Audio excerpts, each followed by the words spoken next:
Hello दोस्तों, मैं Anil Kumar smart IQ classes में आपका स्वागत करता हूं। आज हम लोग प्राचीन इतिहास का अध्ययन करेंगे। प्राचीन इतिहास के इस अध्याय के अंतर्गत हम लोग गुप्त वंश के बारे में अध्ययन करेंगे। पिछली क्लास में भी हमने गुप्त वंश का अध्ययन किया है, जिसके अंतर्गत हमने गुप्त वंश की जो जानकारियों के जो स्रोत थे उसका अध्ययन किया और जो प्रमुख शासक हैं उन शासकों द्वारा जो प्रमुख कार्य किए गए हैं उसका अध्ययन किया गया है। आज हम लोग गुप्त वंश के बारे में फिर अध्ययन करेंगे, जिसके अंतर्गत हम लोग गुप्त वंश के जो प्रशासन है, उनकी आर्थिक पक्ष, सामाजिक पक्ष, धार्मिक पक्ष और कला, संस्कृति और साहित्य के बारे में अध्ययन करेंगे। आइए एक एक करके हम लोग आगे बढ़ते हैं। और सबसे पहले हम लोग प्रशासन के बारे में अध्ययन करेंगे, फिर उसके बाद आर्थिक स्थिति कैसी थी उसका अध्ययन करेंगे, फिर सामाजिक स्थिति के बारे में वर्णन किया जाएगा, फिर धार्मिक दशा कैसी थी, फिर कला और संस्कृति, फिर उसके बाद साहित्य का अध्ययन किया जाएगा। तो यहाँ पर ये टॉपिक इसलिए महत्वपूर्ण हो जाता है क्योंकि गुप्त वंश का जो ये संस्कृति थी, यानी जो कला, विज्ञान, धर्म, दर्शन के बारे में जो यहाँ पर जो जानकारियाँ प्राप्त होती हैं, इस आधार पर यहाँ पर बताया जाता है कि ये जो है अपने युग का स्वर्ण युग माना जाता है। क्योंकि यहाँ का जो प्रशासन है, प्रशासन के बाद जो आर्थिक स्थिति थी वो भी संपन्न स्थिति में थी, उसके बाद समाज भी अच्छी स्थिति में था। समाज के लोगों में जो है यहाँ पर कई उपजातियों का विकास हमें देखने को मिलेगा। उसके बाद धार्मिक दशा में जब हम लोग पढ़ेंगे, यहाँ पर देखेंगे कि जो गुप्त वंश के लोग हैं अपने आप को वैष्णव धर्म से जोड़ते हैं और वैष्णव धर्म के जोड़ने के साथ साथ एक कई प्रकार के धर्मों को जो है आगे बढ़ाने का कार्य करते हैं, जैसे बौद्ध धर्म, शैव धर्म। तो इनका जो मुख्य धर्म था वैष्णव धर्म था, लेकिन वो जो है शैव धर्म और बौद्ध धर्म को आगे बढ़ाए थे, इसका वर्णन किया जाएगा। उसके बाद कला संस्कृति के बारे में हम लोग अध्ययन करेंगे कि यहाँ पर जो मंदिरों का जो निर्माण का जो काल माना जाता है गुप्त वंश, यानी मंदिरों को जो है यहाँ से ही उसकी उत्पत्ति मानी जाती है। तो यहाँ मंदिरों में जो निर्माण काल, उनकी जो शैली थी उसका अध्ययन किया जाएगा। उसके बाद मूर्ति कला जो थी, मूर्ति कला का विकास कैसा था, यहाँ पर किस शैली का यहाँ इसके बनाया जाता था, इसको अध्ययन करेंगे। उसके बाद हम लोग यहाँ पर देखिए चित्रकला के बारे में अध्ययन करेंगे, फिर साहित्य के बारे में अध्ययन करेंगे। साहित्य के इसलिए यहाँ महत्वपूर्ण हो जाता है क्योंकि गुप्त काल में जो नवरत्न थे चंद्रगुप्त द्वितीय के, उनके द्वारा जो प्रमुख कार्य किए गए हैं, जो उनके द्वारा जो प्रमुख नवरत्नों द्वारा जो प्रमुख साहित्यों का निर्माण किया गया है, उन साहित्यों के आधार पर ही हमें गुप्त वंश के बारे में जानकारियाँ प्राप्त होती हैं। तो कई प्रकार के यहाँ पर साहित्यिक स्रोत मिले हैं, जिसके आधार पर हमें जो है, जैसे कि आर्यभट्ट हुए, आर्यभट्ट ने दशमलव की खोज किया और सूर्य की परिक्रमा कैसे करता है पृथ्वी, इसके बारे में अध्ययन किया। तो कई प्रकार के यहाँ पर हमें जानकारियाँ प्राप्त होंगी। आइए एक एक करके हम लोग आगे बढ़ते हैं। सबसे पहले हम लोग प्रशासन के बारे में अध्ययन करेंगे। गुप्त वंश का जो प्रशासन है, गुप्त वंश का प्रशासन शुरुआती दौर में, यानी जब गुप्त वंश की स्थापना हुई थी, जो प्रमुख शासक थे जिसमें से जब श्रीगुप्त इसके संस्थापक के तौर पर जाने जाते हैं, उसके बाद जब वास्तविक संस्थापक की बात की जाता है तो चंद्रगुप्त द्वितीय को माना जाता है। चंद्रगुप्त द्वितीय जब शासन करते हैं उस समय जो है गुप्त वंश का जो है काफ़ी विस्तार देखने को मिलता है और प्रशासन में सुदृढ़ीकरण देखने को मिलता है। लेकिन जब प्रशासन जैसे जैसे उनके जो प्रमुख उत्तराधिकारी हुए हैं, जैसे कि मान लीजिए चंद्रगुप्त द्वितीय हुए, चंद्रगुप्त द्वितीय के बाद समुद्रगुप्त आते हैं, समुद्रगुप्त के बाद चंद्रगुप्त प्रथम ही वास्तविक संस्थापक के तौर पर माने जाते हैं। उसके बाद चंद्रगुप्त प्रथम के बाद समुद्रगुप्त आते हैं, समुद्रगुप्त के बाद चंद्रगुप्त द्वितीय आते हैं। तो ये प्रमुख शासक हैं जहाँ पर ये अपने प्रशासन को सुदृढ़ बनाने में बहुत महत्वपूर्ण भूमिका निभाई थी। लेकिन जैसे जैसे उत्तरोत्तर जो शासक हुए हैं, जैसे उनके प्रमुख उत्तराधिकारी हुए हैं, उन प्रमुख उत्तराधिकारियों द्वारा जो उनके प्रशासन में ढीलता दी गई और उन ढीलताओं का कारण ये था कि सामंती व्यवस्था का जो है वहाँ पर प्रसार देखने को मिला। इन बढ़ते सामंती प्रभाव के कारण यहाँ का प्रशासन विकेंद्रीकृत हो गया था। तो यानी हमारा कहने का मतलब ये है, गुप्त वंश का जो प्रारंभिक शासन था वो केंद्रीकृत प्रशासन था, लेकिन बाद में ये इसका प्रशासन जो है विकेंद्रीकृत हो जाता है। उसका मेन कारण ये होता है कि यहाँ पर जो है सामंती व्यवस्था का जो प्रसार हो गया था। तो आइए उसके बाद हम लोग देखते हैं जो गुप्त वंश का शासन है, जिससे केंद्र बिंदु में राजा होता था और इसका जो प्रारंभिक शासन था वो केंद्रीकृत शासन था, लेकिन बाद में जो है विकेंद्रीकरण हो जाता है। और राजा की सहायता करने के लिए कई प्रकार के मंत्री होते थे, उन मंत्री को अमात्य के नाम से जाना जाता था। इन अमात्यों में जो प्रमुख हैं, देखिए सबसे पहले कुमार अमात्य हैं। कुमार अमात्य और ये इनके मंत्री होते थे जो उनकी शासन करने में उनकी सहायता करते थे, उसे अमात्य के नाम से जाना जाता है। 3 अमात्यों में देखिए सबसे पहले हमें कुमार अमात्य, फिर महादंड नायक, फिर महासंध विग्राहिक, दंडपाशिक और ध्रुवीकरण है, जो परीक्षाओं में यहाँ से प्रश्न पूछे जाते हैं। इसके अलावा भी कई प्रकार के और अमात्य हैं, लेकिन यहाँ से परीक्षाओं में प्रश्न पूछे जाते हैं, इसलिए हम इसका उल्लेख करेंगे। सबसे पहले कुमार अमात्य के बारे में अध्ययन करते हैं। कुमार अमात्य का लोग जो होते थे, ये राजा के जो कुमार होते थे, यानी राजा के जो पुत्र होते थे, उनको जो है जिस विभाग का जिम्मेदारियाँ दी जाती थी उसको जो है कुमार अमात्य के नाम से जाना जाता था। उसके बाद देखिए महादंडनायक हैं। महादंडनायक के लोग ये होते थे, न्याय का सबसे बड़ा प्रमुख अधिकारी माना जाता था। ये गुप्त काल के शासन काल में जो है न्याय के क्षेत्र में सबसे बड़ा अधिकारी दंडनायक को माना जाता था। उसके बाद महासंध विग्राहिक के विदेश मंत्रालय जो होता था उसे महासंध विग्राहिक के नाम से जाना जाता था। उसके बाद दंडपासिक का मतलब ये है कि ये जो है अपने प्रशासन, यानी जो पुलिस प्रशासन होता था, इसका सबसे प्रमुख अधिकारी होता है, उसे दंडपासिक के नाम से जाना जाता था। उसके बाद ध्रुवाधिकरण है। ध्रुवाधिकरण जो होता था, ये भूमि कर को निर्धारित करने वाला सबसे बड़ा अधिकारी माना जाता था। तो यहाँ पर जैसे कुमार अमात्य, महादंडनायक, महासंधिक और दंडपासिक और ध्रुवीकरण का हमने अध्ययन किया। उसके बाद हम लोग अध्ययन करते हैं जो प्रशासन था, इनका प्रशासन कई वर्गों में विभाजित था। जैसे सबसे बड़ा देश होता था, देश के अंदर प्रांत होते थे और प्रांत के अंदर जिला होते हैं और जिला के अंदर ग्राम होते हैं। उसी प्रकार यहाँ इनका प्रशासन देखने को मिलता है। सबसे बड़ा देश होता है जिसका प्रशासक राजा होता था। उसके बाद प्रांत होते थे जिसको भुक्ति के नाम से जाना जाता था। इन भुक्तियों का जो प्रशासक होता था उसे उपारिक के नाम से जाना जाता है।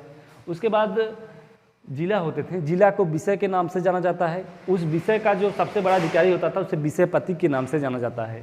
उसके बाद ग्राम आते हैं और ग्राम का सबसे बड़ा अधिकारी ग्रामिक होता है।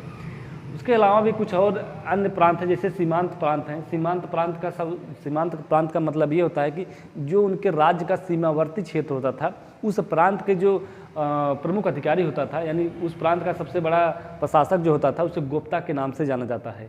उसके बाद जो नगरीय प्रशासन है, नगरीय प्रशासन का मतलब ये होता है कि जो जैसे ग्राम का प्रशासन होता था उसी प्रकार नगर का प्रशासन होता था। उस नगरीय प्रशासन का जो प्रमुख अधिकारी होता था उसे पूरा पाल के नाम से जाना जाता है। तो यहाँ पर हमने समझा कि जो देश हैं, देश का सबसे बड़ा अधिकारी राजा होता था। देश में कई प्रांत होते थे, उस प्रांत को भुक्ति के नाम से जाना जाता है, और उसका जो सबसे बड़ा अधिकारी होता था उसे उपारिक के नाम से जाना जाता है। उसके बाद सीमांत प्रांत होते हैं। सीमांत प्रांत जो होते हैं, सीमावर्ती जो प्रांत होते हैं, और उस प्रांत का जो सबसे बड़ा अधिकारी होता है गोप्ता के नाम से जाना जाता था। जिला, जिसे विषय के नाम से जाना जाता है, उसका सबसे बड़ा अधिकारी विषयपति होता था। और ग्राम उसके बाद होता है, ग्राम का जो सबसे बड़ा अधिकारी ग्रामीण होता था, और इसका चुनाव जो है लोकतांत्रिक तरीके से होता था और इसको जो है ग्रामीण कहते थे। उस पर नगर प्रशासन होता था। नगर प्रशासन में जो है, नगर प्रशासन का सबसे बड़ा अधिकारी होता पुरपाल कहा जाता था। यहाँ पर हमने प्रशासन के बारे में समझने का प्रयास किया कि समाज जो है, इस प्रशासन जो है कई वर्गों में विभक्त किया गया था, जिसके द्वारा प्रशासन का कार्य किया जाता था। इसके अलावा भी प्रमुख जो है जिसमें से परीक्षाओं में पूछा जाता है कि सार्थवाह क्या होते हैं। सार्थवाह का मतलब ये होता है कि जब जो व्यापारियों का जो प्रधान होता था उसे सार्थवाह के नाम से जाना जाता था। जब भी राजा को किसी व्यापारी समूह, यानी जो व्यापारिक संघ बनते हैं, वो इस समय जो व्यापारिक संघ बनाए जाते थे, उसी प्रकार का कुछ ये भी सार्थवाह भी होते थे, जो अपनी बातों को राजा तक पहुंचाने के लिए एक माध्यम होता था सार्थवाह। तो व्यापारियों का जो प्रधान होता था उसे सार्थवाह के नाम से जाना जाता था। उसके बाद हम लोग आर्थिक स्थिति के बारे में अध्ययन करते हैं। जो गुप्त वंश की जो आर्थिक स्थिति थी काफ़ी अच्छी मानी जाती है, इसलिए जो है गुप्त वंश को जो है स्वर्ण युग के भी नाम से जाना जाता है, क्योंकि यहाँ पर कृषि की उन्नत व्यवस्था हो गई थी। उन्नत व्यवस्था हो जाने के कारण यहाँ पर कृषि का अधिशेष उत्पादन होता था। उस अधिशेष उत्पादन हो जाने के कारण व्यापार में काफ़ी वृद्धि हुई थी। इसके द्वारा जो है समाज में काफ़ी संपन्नता आ गई थी। तो हम यहाँ समझने का प्रयास करते हैं। देखिए, आर्थिक स्थिति में हम लोग देखते हैं कि राजा जो होता था अपने भूमि का मालिक होता था। पूरे राज्य के क्षेत्र की जो भूमि होती थी उसका मालिक होता था राजा, और इस राजा के द्वारा जो भूमि का आवंटन किया जाता था किसानों को, और किसानों के द्वारा जो कर को संग्रह किया जाता था, उन करों को दो भागों में विभाजित किया जाता है। एक है उद्रक कर, दूसरा है उपरिक कर। उद्रक कर का मतलब ये होता है कि जब राजा किसी अस्थाई कृषक को, यानी अस्थाई जो किसान होते थे, खासतौर से जब कोई किसान अस्थायी रूप से कहीं रुक करके अपनी कृषि करता है और उस उत्पादन होने के बाद जो राजा को कर देता था उसे उद्रक कर के नाम से जाना जाता है। और दूसरा है ऊपरी कर। ऊपरी कर का मतलब ये होता है जब कोई किसान अस्थायी रूप से रुकता है, कहीं आज यहाँ रुका है फिर उसके बाद कहीं अन्य स्थान पर चला जाता है, तो जो ये उसका स्थानांतरण होता था जगह जगह पर कृषि करने का, उसे जो है अस्थायी कृषक के तौर पर रखा जाता था। उसके द्वारा जो कर दिया जाता था उसे ऊपरी कर के नाम से जाना जाता है। फिर उसके बाद हम लोग समझते हैं कि गुप्तकालीन जो सिक्के हैं, और यहाँ पर प्रश्न देखिए अच्छा बनता है परीक्षाओं में, तो पूछा जाता है कि सबसे अधिक स्वर्ण सिक्के किसने जारी किया था। तो सबसे अधिक स्वर्ण सिक्के जारी करने वाले जो शासक थे गुप्त वंश के शासक थे, और ये जो है सबसे अधिक स्वर्ण सिक्के जारी करते हैं। लेकिन जब प्रश्न पूछा जाए कि सर्वप्रथम सोने के सिक्के किसने जारी किया था, तो हमारा उत्तर होगा मिनांडर। और उसके बाद जब भी प्रश्न पूछा जाए कि सर्वप्रथम सोने के सिक्के को नियमित रूप से किसने जारी किया है, तो विम कड़फिसेस जो कुषाण वंश का शासक है उसने जो है नियमित रूप से सोने के सिक्के जारी किया था। और उसके अलावा जब एक प्रश्न और बनता है यहाँ पर कि जब भी प्रश्न पूछा जाए कि सर्वाधिक शुद्ध सोने के सिक्के किसने जारी किए थे, कुषाण वंश के शासक कनिष्क ने सर्वाधिक सोने के सिक्के जारी किए था। तो यहाँ पर जो है हमने 4 प्रकार के प्रश्न को तैयार किए, जैसे में से जो स्वर्ण सिक्कों के बारे में अक्सर परीक्षाओं में प्रश्न पूछे जाते हैं। सबसे पहले हमने कहा कि जब प्रश्न पूछा जाए कि सर्वप्रथम सोने के सिक्के किसने जारी किया, तो हमारा उत्तर होगा मिनांडर।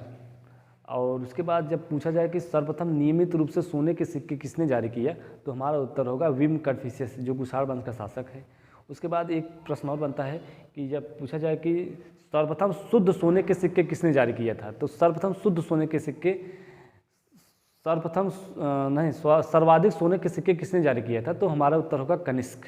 उसके बाद पूछा जाए कि सबसे अधिक सोने के सिक्के किसने जारी किया है, तो सबसे अधिक सोने के सिक्के जो है गुप्तकालीन शासकों ने जारी किया है। और इनके जो सिक्के होते थे मिश्रित होते, यानी इनके सिक्के जो होते थे शुद्ध सोने के सिक्के नहीं होते थे। इस आधार पर ये जो है भारी मात्रा में सोने के सिक्के जारी करते थे।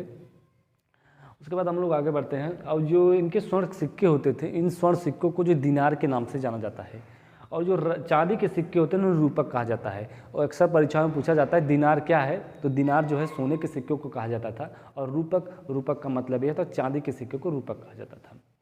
उसके बाद हम लोग आगे बढ़ते हैं। इन आर्थिक स्थितियों में देखिए जो प्रमुख व्यापारिक केंद्र थे उसके बारे में अध्ययन करते हैं। व्यापार का जो प्रमुख केंद्र था उज्जैन को माना जाता है। यहाँ उज्जैन जो है द्वितीय राजधानी के रूप में जानी जाती है, यानी दूसरी राजधानी के रूप में जानी जाती है। इस आधार पर यहाँ पर उज्जैन को जो है प्रमुख व्यापारिक केंद्र के तौर पर जाना जाता है। उसके अलावा जो इनके जो व्यापार के जो प्रमुख बंदरगाह थे उसमें सबसे प्रमुख है ताम्रलिप्ति का बंदरगाह। ये ताम्रलिप्ति का बंदरगाह वर्तमान में बांग्लादेश में पड़ता है, और ये बांग्लादेश के मिदनापुर में जो है इसको जो है ताम्रलिप्ति बंदरगाह के नाम से जाना जाता था। तो यहाँ पर 2 प्रमुख केंद्रों के आप जानते रहिएगा। जो प्रमुख केंद्र हैं व्यापारिक केंद्र में उज्जैन, और बंदरगाह के क्षेत्र में जो है ताम्रलिप्ति बंदरगाह को माना जाता है। उसके अलावा जो भूमिकर दिया जाता था, भूमिदान दिया जाता था, उस भूमिदान के द्वारा जो है जो सामंतों को भूमिदान दिया जाता था, इससे सामंतीकरण का काफ़ी प्रसार देखने को मिलता है। तो सबसे पहले भूमिदान का जो प्रमाण हमें मिला था सातवाहनों द्वारा दिया गया था। जब भी प्रश्न पूछा जाए कि भूमिदान के शुरुआत किसने किया था, तो सातवाहनों ने भूमिदान का शुरुआत किया था। और इसका जो प्रमाण हमें मिलता है नानावटी का अभिलेख है। नानावटी के अभिलेख में जो है गुप्त भूमिदान का हमें सबसे पहले प्रमाण देखने को मिलता है। तो यहाँ पर जो भूमिदान दिया गया यही जो है इस वंश के पतन का सबसे प्रमुख कारण बन जाता है, क्योंकि यहाँ पर जैसे जैसे भूमि को दान दिया गया और जो वैसे वैसे सामंती व्यवस्था का प्रसार होने लगा, उस सामंती व्यवस्था के प्रसार हो जाने के कारण यहाँ का प्रशासन जो था केंद्रीकृत प्रशासन विकेंद्रीकरण हो गया था। यानी प्रशासन को जो सामंत लोग होते थे प्रशासन को नहीं मानते थे, वो प्रशासन को अपने तरीके से चलाने का प्रयास करते थे, इसी ही विकेंद्रीकरण का प्रशासन कहा जाता था। तो यहाँ पर हमने समझा कि जो प्रशासन है, यहाँ पर प्रशासन के बारे में हमने ये समझा कि प्रशासन को कैसे केंद्रीकृत प्रशासन से विकेंद्रीकरण हो गया। उसके बाद जो राजा के जो मंत्री होते थे उसे अमात्य कहा जाता था। इन अमात्यों में हमने कुमारामात्य, जो राजा के पुत्र होते थे उन्हें जो विभाग दिया जाता था उन्हें कुमारामात्य कहा जाता था। महादंडनायक जो न्याय का सबसे बड़ा अधिकारी होता था उसे महादंडनायक के नाम से जाना जाता है। उसके बाद महासंघ विग्राही, जो महासंघ विग्राही का मतलब ये होता है कि जो विदेश मंत्री होते थे उन्हें संघ विग्राहिक कहा जाता था। उसके बाद दंडपाशिक है, पुलिस विभाग का जो सबसे बड़ा अधिकारी होता था उसे दंडपाशिक के नाम से जाना जाता था। और ध्रुवाधिकरण जो होता था ये कर को निर्धारित करने वाला सबसे बड़ा अधिकारी माना जाता है। उसके बाद हमने समझा कि जो देश हैं अलग अलग वर्गों में जो बांटे गए हैं, देश प्रांत में बांटे गए हैं, प्रांत जिलों में बांटे गए हैं और जिला जो है कई ग्रामों में बांटा गया है। तो इस प्रकार जो है देश का सबसे बड़ा अधिकारी राजा होता था और प्रांत को जो भुक्ति के नाम से जाना जाता था, प्रांत भुक्ति के नाम से जाना जाता है और इसका सबसे बड़ा अधिकारी उपारिक होता था। उसके बाद हम लोगों ने समझा जो प्रांत होते थे, प्रांत को दो भागों में बांटा जाता है, एक होता है सीमांत प्रांत, एक होता था सामान्य प्रांत। उस सामान्य प्रांत को भुक्ति के नाम से जाना जाता है और जो सीमांत प्रांत होते थे और उसका सबसे बड़ा अधिकारी गुप्ता होता था। जो सीमांत प्रांत होते थे उसका सबसे बड़ा अधिकारी गुप्ता होता था। और जिला को विषय के नाम से जाना जाता है और इसका सबसे बड़ा अधिकारी विषयपति होता था। और ग्राम होता था, ग्राम का सबसे बड़ा अधिकारी ग्रामीण होता था। उसके बाद नगर प्रशासन का जो सबसे बड़ा अधिकारी होता था उसे पुरापाल के नाम से जाना जाता है। और इसके अलावा हमने यहाँ पर जो आर्थिक स्थितियों के बारे में अध्ययन किया। अन्य आर्थिक स्थितियों में हमने जो है जो कर होते थे, कृषि कर, उसके दो भागों में बांटकर पढ़ा, एक उद्रक कर, दूसरा उपारिक कर। उद्रक कर जो है अस्थायी कृषकों द्वारा दिया जाता था और उपारिक कर जो होता था अस्थायी कृषकों द्वारा दिया जाता था। इसके अलावा देखिए हमने जो प्रमुख सिक्के हैं, स्वर्ण सिक्के, उसके बारे में अध्ययन किया। इन स्वर्ण सिक्कों को सबसे पहले किसने जारी किया? तो स्वर्ण सिक्कों को सर्वप्रथम जारीकर्ता के तौर पर हिंद यूनानी का शासक था मिनांडर, उसने जारी किया था। और जब ये प्रश्न पूछा जाए कि नियमित रूप से कितने सिक्के जारी किया था, तो नियमित रूप से सोने के सिक्के जारीकर्ता के तौर पर विम कर्पिसस को माना जाता है। और जब पूछा जाए कि सर्वाधिक शुद्ध सोने के सिक्के किसने जारी किया, तो हमारा उत्तर होगा कनिष्क। उसके बाद जब पूछा जाए कि सबसे अधिक सोने के सिक्के किसने जारी किया था, तो ये गुप्तकालीन जो सिक्के होते थे ये अशुद्ध होते थे, मतलब ये मिश्रित होते थे। तो यहाँ पर जो है सर्वाधिक सोने के सिक्के जारी किए गए हैं। उन सोने के सिक्कों को दिनार के नाम से जाना जाता था और चांदी के सिक्कों को रूपक कहा जाता था। और इसके अलावा हमने यहाँ पर जो ताम्रलिपि बंदरगाह है उसके बारे में अध्ययन किया। ये प्रमुख बंदरगाह के तौर पर जाना जाता है। उसके बाद हम लोग आइए समाज के बारे में अध्ययन करते हैं। यहाँ से परीक्षा में अक्सर प्रश्न बनते हैं, यहाँ पर समाज कैसा था इसके बारे में अध्ययन करने का प्रयास करते हैं। देखिए यहाँ का जो समाज था ये 4 वर्णों में विभाजित था, यानी जो 4 वर्ण वैदिक काल के चले आ रहे थे उन्हीं 4 वर्णों का भी यहाँ पर उल्लेख किया गया है। लेकिन यहाँ पर जो है वैष्णव धर्म के अधिक प्रसार हो जाने के कारण यहाँ का जो समाज था कई उपजातियों का भी विकास देखने को मिलता है। जैसे मान लीजिए कि समाज है, इन समाज को 4 वर्णों में बांटा गया था और समाज के द्वारा इन 4 वर्णों के मिश्रण से कई उपजातियों का जन्म हुआ है। इन उपजातियों में जैसे प्रमुख हैं सूत हो गए, निषाद हो गए, चांडाल हो गए, जो प्रमुख जातियों का जन्म हुआ है हमें देखने को मिलता है। तो इन्हीं गुप्तकालीन समाज में ही देखने को मिलता है। तो गुप्तकालीन जो समाज था इसकी समाज का जो वर्णन किया गया है बृहद संहिता में किया गया है। बृहद संहिता ये संहिता जो है वराह मीर की रचना है बृहद संहिता, उसमें जो है इन समाज के बारे में वर्णन किया गया है। इसमें बताया गया है कि समाज 4 वर्णों में विभक्त था, उन 4 वर्णों के द्वारा कई उपजातियों का जन्म हुआ है और इन समाज में जो है स्त्रियों की दशा कैसी थी और इस समाज में जो है जो छुआछूत, दास प्रथा, इसके बारे में वर्णन किया गया। आइए इसके बारे में अध्ययन करते हैं हम लोग। जो समाज है देखिए 4 वर्णों में विभक्त था। इस 4 वर्णों में जो प्रमुख वर्ण थे जैसे कि ब्राह्मण, क्षत्रिय, वैश्य, शूद्र, ये 4 वर्ण थे। इन 4 वर्णों को जो है इन 4 वर्णों के द्वारा ही कई उपजातियों का विकास हमें देखने को मिलेगा। देखिए अनुलोम प्रतिलोम विवाह के से कई मिश्रित उपजातियों का विकास हुआ है। अनुलोम विवाह का मतलब ये होता है जब पुरुष उच्च वर्ग का हो और महिला निम्न वर्ग की हो, जब दोनों में शादी होती है तो उसे अनुलोम विवाह कहा जाता है। और जब पुरुष निम्न वर्ग का हो और स्त्री उच्च वर्ग की होती है, उसकी जो शादी होती है उसे प्रतिलोम विवाह के नाम से जाना जाता है। तो इन अनुलोम प्रतिलोम विवाह के द्वारा जो मिश्रित जातियों का विकास हुआ है, यानी जो मिश्रित जातियों का जो जन्म हुआ है, इन मिश्रित जातियों के जन्म में जो उदय हुआ है उसमें प्रमुख है सूत, निषाद और चांडाल। देखिए सूत जो होते थे जब क्षत्रिय पिता हो और ब्राह्मण माता हो तो उत्पन्न पुत्र जो होता था उसे सूत कहा जाता था। तो वहाँ से सूत उपजाति का विकास माना जाता है। उसके बाद जब ब्राह्मण पिता हो और शूद्र माता हो तो उसके द्वारा उत्पन्न पुत्र को निषाद कहा गया। और जब शूद्र पिता हो और ब्राह्मण माता हो तो उसके द्वारा उत्पन्न पुत्र को चांडाल कहा गया है। तो यहाँ पर हमने ये समझने का प्रयास किया कि अनुलोम प्रतिलोम विवाह के माध्यम से जो एक निश्चित उपजाति का जो उत्पन्न विकास देखने को मिलता है, उन उपजातियों में प्रमुख हैं सूत, निषाद, चंडाल और अन्य उपजातियाँ भी थीं, लेकिन जो परीक्षाओं में यहाँ प्रश्न बनते हैं इस आधार पर हम लोग इसका अध्ययन करेंगे, सूत, निषाद और चंडाल का। तो यहाँ पर हमने समझा कि जो समाज है 4 वर्गों में विभक्त था, इन 4 वर्णों के द्वारा कई उपजातियों का जन्म होता है। उसके बाद आगे समझने का प्रयास करते हैं। देखिए, एक जात होती है कायस्थ, एक कायस्थ नए उपजाति के जन्म होता है और ये कोई उपजाति नहीं थी। ये कायस्थ जो उपजाति में नहीं रखा जाता है। जो कायस्थ होते थे इनका मुख्य कार्य होता था जो कोई गणना का कार्य हो, जैसे जनगणना हो गया, पशु गणना हो गया, या राजा के जो संपत्ति, जो खास तौर से जो गणना का कार्य किया जाता था, जिसमें लेखाकरण का कार्य किया जाता था, तो ये कायस्थों के द्वारा किया जाता था। तो कायस्थ का जो विकास हमें देखने को मिलता है, कायस्थ का जो जन्म होता है गुप्तकालीन समाज में ही देखने को मिलता है। लेकिन यहाँ पर ध्यान ये देना है, कायस्थ कोई उपजाति नहीं था, यानी कायस्थ कोई मिश्रित जाति नहीं थी। तो कायस्थ को जो है उनके कार्यों के आधार पर उन्हें कायस्थ का नामकरण किया गया था। तो इनका जो कार्य होता था गणना करना और आलेखन करना, या जो है ख़ास तौर से जब जो आलेखन का कार्य करते थे उन्हें कायस्थ कहा जाता था। इसको समझने का प्रयास करिएगा। फिर आगे हम लोग बढ़ते हैं। उसके बाद महत्तर के बारे में समझने का प्रयास करते हैं। महत्तर का मतलब ये होता है कि जो ग्राम में जो मुखिया में सबसे वरिष्ठ होता था उसे जो है महत्तर के नाम से जाना जाता था। ग्राम के मुखिया का नया वर्ग बन गया था, तो जो बुजुर्गों में सबसे बुजुर्ग होता था उससे जो है महत्तर कहा जाता था। और इसका जो प्रमुख कार्य ये होता था कि जब भी किसी भूमि का हस्तांतरण किया जाता था तो उस हस्तांतरण करने से पहले जो है इस महत्तर को जो सूचना दिया जाता था। तो इसे महत्तर का प्रमुख कार्य ये होता था कि भूमि हस्तांतरण में उसको जो है उनके आंकड़ों को संग्रह करना, इसका महत्तर का कार्य ये था।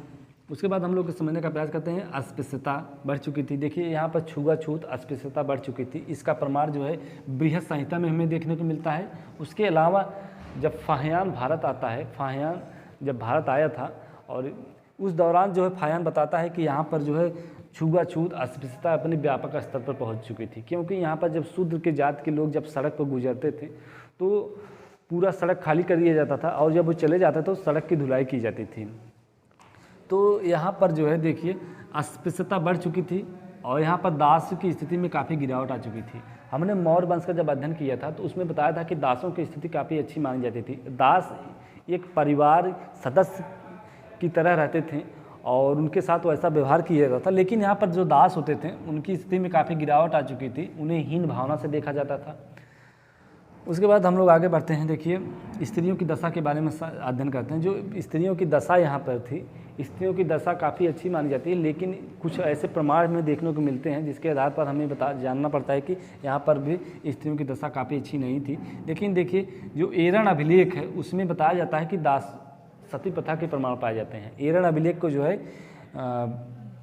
भानुगुप्त अभिलेख के नाम से जाना जाता है। इस अभिलेख में जो है सती प्रथा के प्रमाण पाए गए हैं। तो पूछा जाता है परीक्षाओं में कि किस अभिलेख में जो है सती प्रथा के प्रमाण पाए गए हैं, तो एरण अभिलेख में सती प्रथा के प्रमाण पाए गए हैं। तो ये मोस्ट इम्पॉर्टेंट है, इसको ध्यान दीजिएगा। उसके बाद हम लोग गुप्तकालीन जो गुप्त काल में समग्र रूप से समृद्धि का दौर था। ये आर्थिक स्थिति काफ़ी अच्छी थी इनकी। इन आर्थिक स्थिति अच्छी हो जाने के कारण जो है सामंती व्यवस्था भी काफ़ी प्रसार हो चुका था और इस सामंती व्यवस्था के प्रसार हो जाने के कारण कई प्रशासन का विकेंद्रीकरण हो गया था। तो छोटे छोटे स्तर पर जो लोग संपन्नता आ गई थी। इस आधार पर कहा जाता है कि यहाँ पर जो समाज था इस समृद्धि का दौर था, इसलिए इसको जो है स्वर्ण युग कहा जाता है। गुप्त काल को स्वर्ण युग के नाम से भी जाना जाता है। तो जब भी प्रश्न पूछा जाए कि किस युग को स्वर्ण युग के नाम से जाना जाता है, तो गुप्त काल को स्वर्ण युग के नाम से जाना जाता है। तो हमने समाज में देखिए, समाज में जो 4 वर्णों का अध्ययन किया, उन 4 वर्णों के द्वारा जो कई उपजातियों का जन्म होता है और ख़ास तौर से उन उपजातियों को जो अनुलोम प्रतिलोम विवाह के आधार पर जो मिश्रित जातियाँ हैं, यानी मिश्रित जातियाँ उपजातियों का विकास होता है, उसमें सूत, निषाद, चंडाल होते हैं। उसके बाद हमने कायस्थ का अध्ययन किया है। कायस्थ एक नए वर्ग का जन्म होता है। इसमें कायस्थ का मतलब ये होता था कि इनके कर्मों के आधार पर इन्हें कायस्थ का नामकरण किया गया था, ये कोई उपजाति नहीं थे।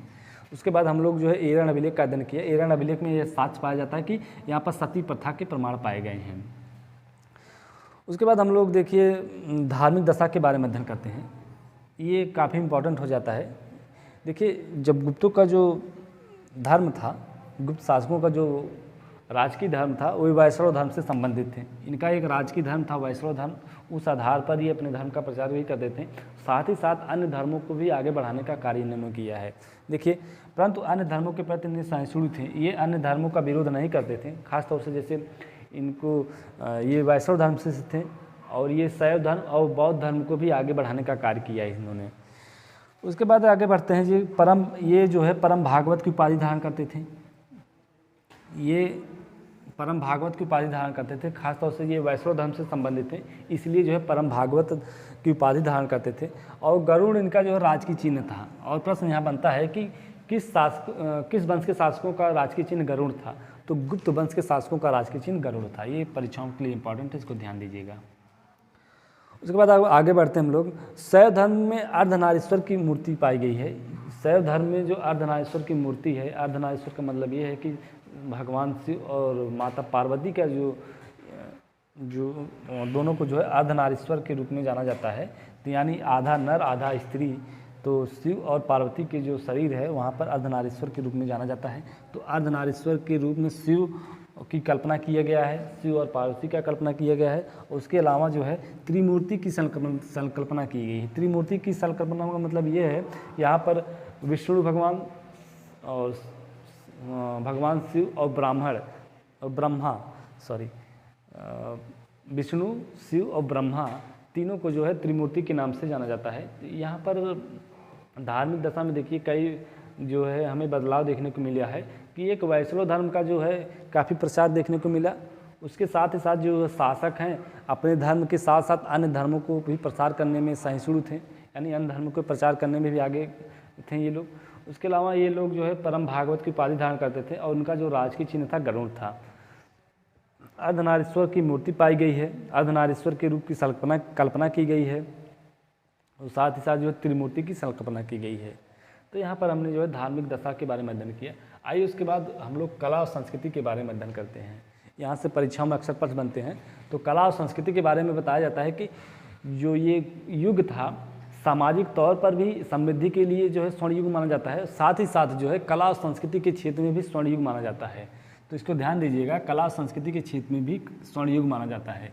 यहाँ के जो मंदिर, तो मंदिर के स्थापत्य कला में हम समझने का प्रयास करते हैं। ये टॉपिक जो है मोस्ट इम्पॉर्टेंट है, इसका ध्यान दीजिएगा। तो देखिए मंदिर स्थापत्य कला में हम समझने का प्रयास, गुप्त काल में मंदिर निर्माण कला का जन्म हुआ था। तो जब भी प्रश्न पूछा जाए कि मंदिर निर्माण कला का जन्म कब हुआ था, तो गुप्त काल में जो है मंदिर निर्माण कला का जन्म हुआ था। उसके अलावा देखिए समझने का प्रयास करिए, जो मंदिर होते थे, ये मंदिर जो होते थे नागर शैली में इनका निर्माण किया जाता था। ये मंदिर जो है नागर शैली में इनका निर्माण किया जाता था। देखिए ये शैलियाँ जो है मंदिर निर्माण की 3 प्रकार की हैं, एक नागर शैली, एक द्रविड़ शैली और तीसरी है बेसर शैली। तो जो नागर शैली होती है, नागर शैली का विस्तार जो है उत्तर भारत में हमें देखने को मिलता है और द्रविड़ शैली का विस्तार दक्षिण भारत में देखने को मिलता है। देखिए ये उत्तर में जो है नागर शैली का प्रसार मिलता है और दक्षिण में जो है द्रविड़ शैली देखने को मिलता है और इस बीच वाले भूभाग में बेसर शैली हमें देखने को मिलती है। तो हमने ये समझा कि नागर शैली, द्रविड़ शैली, बेसर शैली। तो नागर शैली का विस्तार जो है जो उत्तर में, खास तौर से जो उत्तर प्रदेश, हरियाणा, मध्य प्रदेश, बिहार, राजस्थान, पंजाब के क्षेत्र में जो मंदिरों का निर्माण किया गया है वो नागर शैली में उनका निर्माण किया गया है। लेकिन जैसे जैसे दक्षिण हम बढ़ेंगे, दक्षिण में खास तौर से जैसे महाराष्ट्र, आंध्र प्रदेश, तमिलनाडु, केरल, कर्नाटक के क्षेत्रों में जो है द्रविड़ शैली का प्रसार देखने को मिलता है। तो इन उत्तर और दक्षिण के बीच के जो मंदिर होते थे, उन उत्तर और दक्षिण के जो अलावा जो बीच में जो मंदिरों का निर्माण किया जाता था उन्हें बेसर शैली के भी नाम से जाना जाता था। यहाँ पर 3 प्रकार की शैलियाँ हैं, एक नागर शैली जो उत्तर में पाई गई है, उसके बाद द्रविड़ शैली जो दक्षिण में पाई गई है। इन उत्तर दक्षिण के बीच में जो तीसरी शैली है बेसर शैली के नाम से जाना जाता है। तो नागर शैली का विकास हमें देखने को मिला है और साथ ही साथ जो मंदिर बनाए गए थे ये पंचायतन शैली में इनका निर्माण किया गया है। जो मंदिर का निर्माण किया गया है ये पंचायतन शैली में किया गया है। पंचायतन शैली समझने का प्रयास करिए। पंचायतन शैली का मतलब ये होता था कि बीच में एक मुख्य देवता होते थे, उनके चारों तरफ अन्य देवताओं को रखा जाता था। जैसे मान लीजिए बीच में कोई देवता हो गए, इस बीच में देवता हो जाने के कारण मान लीजिए वैष्णव धर्म से संबंधित थे, तो बीच में सबसे पहले जो है विष्णु को रखा जाता था, विष्णु भगवान को रखे थे, और चारों तरफ जो है अलग अलग देवताओं को रखा जाता था, जिसमें से भगवान शिव हैं और ब्रह्मा है, गणेश हैं और सूर्य हैं। तो यहाँ पर शिव, ब्रह्मा और सूर्य और गणेश ये प्रमुख देवता होते थे, जो इस आधार पर इसमें 5 प्रकार के देवताओं का उल्लेख किया था। बीच में मुख्य देवता होते हैं, उनके चारों तरफ अन्य देवता होते थे, उसे पंचायतन शैली के नाम से जाना जाता है। उसके बाद आगे बढ़ते हैं हम लोग। जो ये पंचायतन शैली यानी नागा शैली के जो सबसे अच्छा उदाहरण माना जाता है, इसको जो है सबसे अच्छा उदाहरण देवगढ़ का दशावतार मंदिर। देवगढ़ का दशावतार मंदिर जो है इसका निर्माण नागा शैली और पंचायतन शैली में किया गया है। इस दशावतार यानी देवगढ़ का जो दशावतार मंदिर है झांसी में स्थित है, और यह मंदिर जो है सबसे प्राचीन मंदिर के तौर पर जाना जाता है, और सबसे पहला मंदिर जो निर्माण किया गया था उसे देवगढ़ का मंदिर के नाम से जाना जाता है। तो जब भी प्रश्न पूछा जाए कि भारत का सबसे पहला मंदिर भारत में सबसे पहले किस मंदिर का निर्माण किया गया था, तो झांसी में देवगढ़ में है दशावतार मंदिर, उसका सबसे पहले निर्माण किया गया था, और इस मंदिर का निर्माण गुप्त काल में किया गया था। उसके अलावा जो है देखिए आगे बढ़िए, तिगवा का विष्णु मंदिर। तिगवा का विष्णु मंदिर ये मध्य प्रदेश में स्थित है। और उसके बाद नचना कुठार का पार्वती मंदिर। नचना कुठार का पार्वती मंदिर भी मध्य प्रदेश में स्थित है। उसके अलावा देखिए सिरपुर का लक्ष्मण मंदिर। सिरपुर का लक्ष्मण मंदिर भी मध्य प्रदेश में स्थित है, और इसकी विशेषता ये है कि ये मंदिर जो ईंटों के द्वारा इसका निर्माण किया गया है। इस मंदिर का निर्माण ईंटों से किया गया है।